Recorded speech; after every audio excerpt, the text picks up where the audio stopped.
Hi and welcome to our channel. Today I will tell you a story about the most horrifying person in the Viking history. The most disgusting man and one of the most beloved characters in Scandinavia. A man who committed atrocities and, at the same time, a national hero, whose memory is still alive. A poet, a terrible bully, an ulcer and a merciless slasher. All this is Grettir, the legendary hero of the Icelandic sagas, who wrote his name in history with caustic poems, a sharp axe and a striking sword. In a nutshell, this was Hercules the sociopath, who, moreover, was raised not by Hellas, but by Scandinavia. Before talking about Grettir the Strong himself, we should mention the time when our hero lived. Modern popular culture has taught many of us to imagine the Viking Age as a time of born warriors, stern but handsome bearded blondes, committing dashing atrocities throughout Europe. This was partly true. However, what pushed the Scandinavians into robbery was not at all innate bravery, but a more prosaic thing. An economically depressed region in which all sorts of contradictions converge. From the low population density and instability of crops in many lands, to a very specific belief system, which, among other things, spurred many years of massacres between clans due to blood feuds. It was in such times, according to the saga, that Grettir grew up. The Saga of Grettir son of Asmund, El. Grettirs Saga Ásmundarsonar, dates back to the 14th century, although it has come down to us on several parchments of the 15th century. To immediately indicate that our hero is not a simple village boy, the text unfolds a picture of Scandinavia in the 9th century, when the famous great-grandfather of Grettir, the Viking Onund Wooden Leg, who disagreed with the first king of Norway, Harald Fairhair, arrives in Iceland. We will not go into the details of compiling the sagas, but one point needs to be paid attention to. Among the peasant-style homespun phrases and descriptions of everyday life, there are periodically episodes where the heroes suddenly encounter evil spirits, the dead and creepy magical creatures. This is explained simply: the beliefs that existed then were tightly fused with everyday life, and the idea that supernatural beings roamed among people existed everywhere. Grettir was born on the farm of Skala in the lands of Iceland. His father's name was Asmund the Grey-haired, and his mother's name was Ásdís. To say that Grettir was an obstinate and restless boy is to say nothing. He did absolutely everything in defiance. They forced him to herd the geese, he strangled them all so that they wouldn't run away.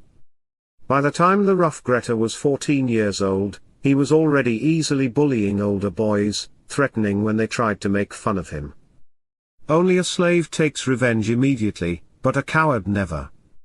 As a result, Grettir, who had completely annoyed his father with his tricks, was decided to send him, and his relatives to the Ting, national court.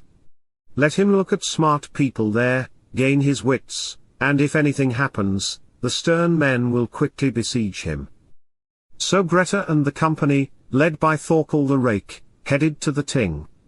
But, since the path was not short, we had to stop for the night right on the plain.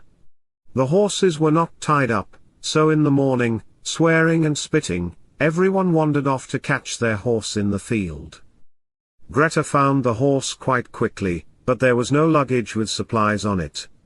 Fortunately for him, another person from the group appeared, who was also looking for things that had fallen from the horse, and together they went in search, but only one knapsack was found. Returning to the group, Grettir explained the absence of his friend very simply: the giantess killed him, which means they can set off without him. The stern Icelandic guys, weighing one thing against another, decided that giants don't attack in broad daylight, which means Grettir killed the boy. He was so tough and obstinate that he didn't even make excuses, which led to his first expulsion. At the thing he was declared outlawed. Days passed. Everything would have been fine, and Grettir began to improve, but one day the ship hit the reefs, and only by miracle the crew was able to row to the shores of Norway. There they found shelter with a landroman, whose name was Thorfinn. It was here that Grettir performed his first exploits. First, in search of treasure, he tore up the mound of Kar the Old, Thorfinn's father. There Grettir killed the dead man guarding the grave, and, cutting off his head, insultingly placed it on the thighs of the deceased. After that, he practically single-handedly dealt with a dozen Viking thugs led by the brothers Thora Bruo and Egmund the Evil, who invaded Thorfinn's farm. Thorfinn appreciated Grettir's deeds and presented him with a beautiful blade from the same Kar the Old, whose body Grettir had mocked not so long ago. Our hero refused the call to stay on the farm forever. He was driven to distant lands by an insatiable thirst for adventure. Wherever Grettir went, he was greeted as a hero. Rumors about how he defeated the famous robbers quickly spread throughout Norway. Thorfinn's friend Thorkel, with whom our hero stayed, talked everywhere about his venerable guest. Only another of Thorkell's guests, Bjorn, a cocky fellow from a noble family, did not believe the story about the daring Grettir and teased him in every possible way. Grettir was able to confirm his glory by single-handedly killing a huge bear, which Bjorn and his friends had not even been able to hurt before. Throwing the severed paw of the beast into the bully's face, Grettir challenged him to a fight, but Bjorn was in no hurry to part with his life, and therefore was forced to give back. Grettir was not happy with this, but Thorkel intervened and declared that noble blood would never be shed in his house. Our hero was somewhat discouraged by this, and he, speaking towards Bjorn in the spirit of "I remember you, Knit, and the earth is round, we'll see you again," left Thorkell's house. Then chance helped. On one of his travels, Grettir finally met Bjorn and easily chopped him into cabbage, but that was just the beginning. Bjorn's venerable brothers, Jarandi and Gunnar, stepped in and declared that they would not rest until Grettir was sent to his grave. In fact, the opposite happened. Grettir killed not only both brothers, but also a dozen of their comrades, which caused the wild indignation of the local Jarl, since Hjärandi was one of his warriors. The Jarl ordered the execution of the troublemaker Grettir, but the lads who arrived in time in the person of Thorkel, Thorfinn and other respected people spoke out unequivocally. The Jarl had no choice but to send Grettir out of Norway. To Iceland? Arriving at his father's house, Grettir began to feel bored. At the same time, Grettir became bored, as befits a hefty kid toiling around with nothing to do. Without a break, he began to get involved in all sorts of fights. Both relatives, and the entire neighborhood suffered. If there was some kind of strife between two clans, he took sides in anticipation of a good massacre. Over time, his strength grew so much that he began to crush ridges and turn the heads of local residents and cows. Those who, by chance, remained alive, grabbed their belongings and fled. With time, Grettir acquired an even more cruel and quarrelsome disposition, and began to be afraid of the dark. In addition, he began to see various visions that clouded his already peculiar mind. In Norway at that time, King Olaf came to power, famous for welcoming the most prominent people of Scandinavia to his court. Grettir's road now lay towards him, but his journey again was not without adventure.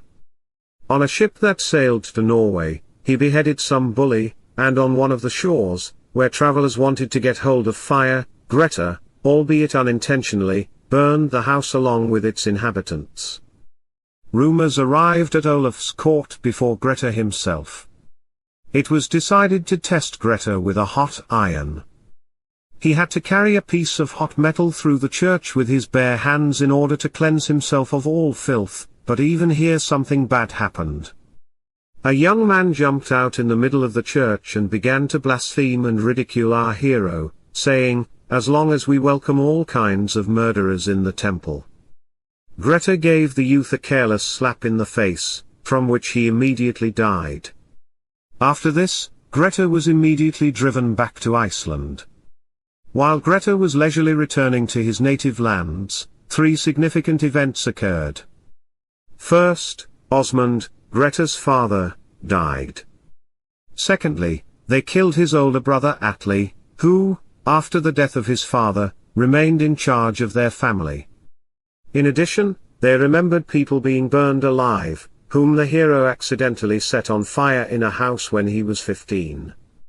The court was inexorable, and the hot-tempered bully was declared outlaw throughout Iceland.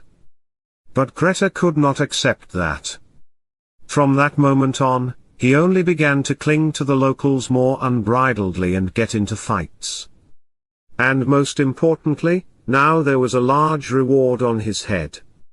In addition, Grettir had to avenge his brother, and no one takes revenge so fiercely and mercilessly as a man who has nothing to lose. And so it happened. Grettir, without any warning, caught his brother's killer in the field when he and his son were harvesting hay. By the way, they were armed. The fight, as often happened with our hero, was short-lived. Further events began to unfold in a completely different way from what Grettir had initially imagined. All the people turned away from the outlaw man, and the most daring warriors were in no hurry to run into the grunt's sword, and therefore simply avoided him. It got to the point where Grettir's life became a dull routine: steal something, wander somewhere, and then sleep. He got food either by fishing or by robbery, robbing random people he met. It was then that Grettir's various ill-wishers realized, the big guy became weak, which means they could arrange a good hunt for him. From loneliness Grettir not only did not become weak, but became 100 times stronger and angrier. One uninvited guest will be cut in half, the other will be whipped half to death with a rod, purely for fun. The whole of Iceland was on ears. It's no joke, one of the most powerful warriors in the country has been outside the law for 15 years. Grettir took for himself everything he could get his hands on and killed everyone who stood in his way. Our hero became so depressed by the routine of hooligan life that he decided to settle forever away from all the people on the island. For this, Grettir chose the Rock Island, an impregnable slab of stone located not far from the shore. The locals didn't like it. They herded sheep on Rock Island, but after Grettir's arrival they had to be forgotten. Our hero said that all this is now his property, and if someone has problems with this, let them come and try to take what is theirs. People from the shore periodically swam up to Grettir and demanded that he go home, and Grettir, not rudely, but clearly, explained to them where to go. This would have gone on if pagan magic had not come into play. The locals went to the old witch for advice, and she, having written curse runes on a piece of wood, kicked it across the water towards the island rock. On the island, Grettir caught this log and tried to chop a snag into firewood, while the axe flew off the log and went deep into our hero's leg. Gangrene began. Grettir could not escape a shameful death. At that moment, his enemies waylaid him. A dozen warriors climbed onto the island, and in the battle they still managed to kill Grettir. Thus fell the great hero of medieval Scandinavia, leaving behind a huge legacy. To this day, many places in Iceland are named after him. The saga of Grettir son of Asmund is nothing more than the quintessence of the coolness of one of the most disgusting men of the Middle Ages. If you are tired of modern novels and want something epic and powerful, then this saga was written especially for you. I hope you enjoyed this video. Please, leave your opinion in the comments below. What would you like as the next story? See you soon.